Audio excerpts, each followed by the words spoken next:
কিনা এই কথাগুলো তো আসছে। আজকে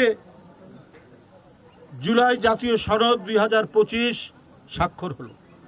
যখন স্বাক্ষর করেছেন সব রাজনৈতিক দল, সেই স্বাক্ষরের যে কাগজটি যেটি চূড়ান্তভাবে জমা দিলেন ঐক্যমত কমিশনের যারা দায়িত্বে আছেন, দেখা গেল যে বিএনপি যেটা স্বাক্ষর করেছে ওই পাতা নেই, অন্য পাতা সেখানে যুক্ত হয়েছে। এটা দুঃখজনক কথা। ডক্টর ইউনূস সাহেবকে সবাই সম্মান করে, তিনি একজন গুণীজন। তার নেতৃত্বে যে সরকার, তাকে তো বিএনপি সহ আন্দোলনরত সব দল তাকে সমর্থন করেছে। তার গঠন করা বিভিন্ন কমিশনের মাঝখান থেকে এই ধরনের প্রতারণামূলক কোনো কাজ হবে এটা মানুষ আশা করে না, মানুষ বিশ্বাস করে না। এবং কতগুলো জিনিস আছে অত্যন্ত যৌক্তিক, আইনসম্মত। এখানে প্রায় 47-48টি জাতীয় জুলাই সনদের মধ্যে ধারা আছে, যে ধারাটি আপনার আইনীকরণ করতে হলে সংবিধান সংশোধন করতে হবে। অনেক বিষয়, যেমন ধরুন আমি একটি বলি, দ্বিকক্ষ বিশিষ্ট পার্লামেন্ট এখন যে সংবিধানে যেটা আছে সেটা হচ্ছে এক কক্ষ বিশিষ্ট পার্লামেন্ট, জাতীয় সংসদ।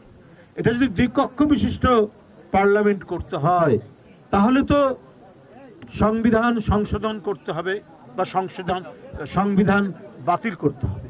যে প্রস্তাবগুলো আছে তো সংবিধান বাতিল করতে হবে।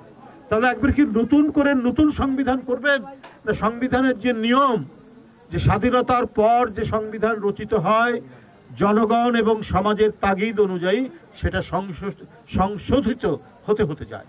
এটা আমেরিকান কনস্টিটিউশনে হয়েছে, এটা ভারতের কনস্টিটিউশনে হয়েছে, আমাদের কনস্টিটিউশনে হয়েছে। হ্যাঁ, যেগুলো অত্যন্ত জরুরি গণতন্ত্রকে শক্তিশালী করার জন্য, জনমতের যে প্রতিফলন সেটা নিশ্চিত করার জন্য যে সংশোধনগুলো দরকার সেটা হতে পারে। কিন্তু সেখানে বলছেন 270 দিনের মধ্যে যদি জুলাই জাতীয় সনদ 2025 যদি পার্লামেন্ট হয়ে যাওয়ার পর পাস না হয় তাহলে এটা অটো পাস হয়ে যাবে। তাহলে এই আলাপ আলোচনার কি দরকার ছিল? তাহলে এইটা গণভোটের কি দরকার? তাহলে আপনার সংবিধানের পার্লামেন্ট নির্বাচনের কি দরকার? কোনো দরকার ছিল নাই। পার্লামেন্টে উত্থাপনের কোনো দরকার নেই।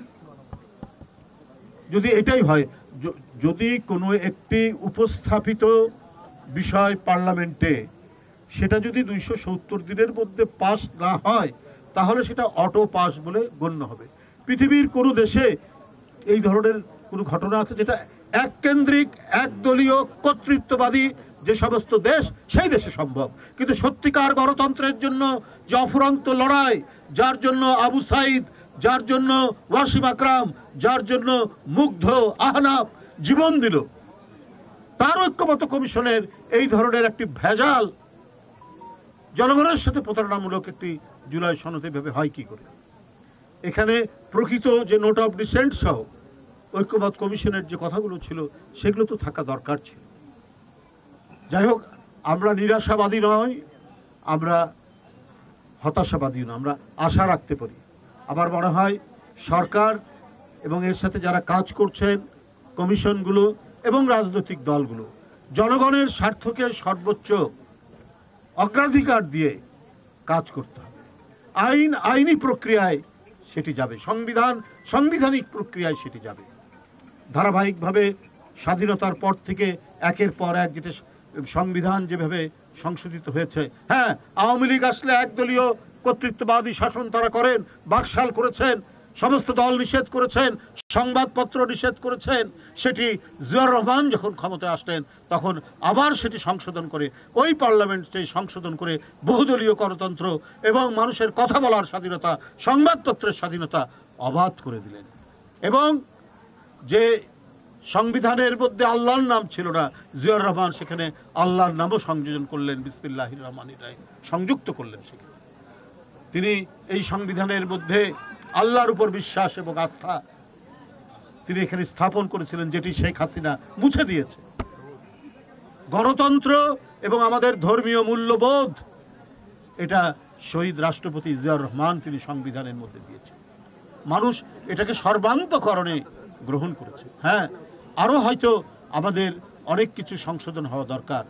সনদ এটা হতে পারে, কিন্তু আপনি একেবারে যদি নতুন সংবিধান করতে চান সব কিছু বাতিল করে দিয়ে, সেটা একটা জিনিস। কিন্তু পৃথিবীর বিভিন্ন দেশে স্বাধীনতার পর থেকে সংবিধান, গণতান্ত্রিক দেশে আর কি, যেভাবে সংশোধিত হতে হতে জনগণের স্বার্থকে সর্বোচ্চ অগ্রাধিকার দিয়ে যেভাবে সংশোধিত হয়েছে, সেইভাবেই যদি হয় তাহলে এটা তো হতেই পারে। সেটা সংবিধান বাতিলের দরকার নেই। জুলাই সনদে সংবিধানের মধ্যে যে গণতান্ত্রিক যে গ্যাপগুলো আছে, একটি পূর্ণ বিকাশশীল গণতন্ত্রের জন্য যেগুলো দরকার, সেটি একটি সনদ করে অবশ্যই সেটা পার্লামেন্টের মাধ্যমে সেটা আপনার সংবিধানে সংযোজিত হতে পারে। এই চলমান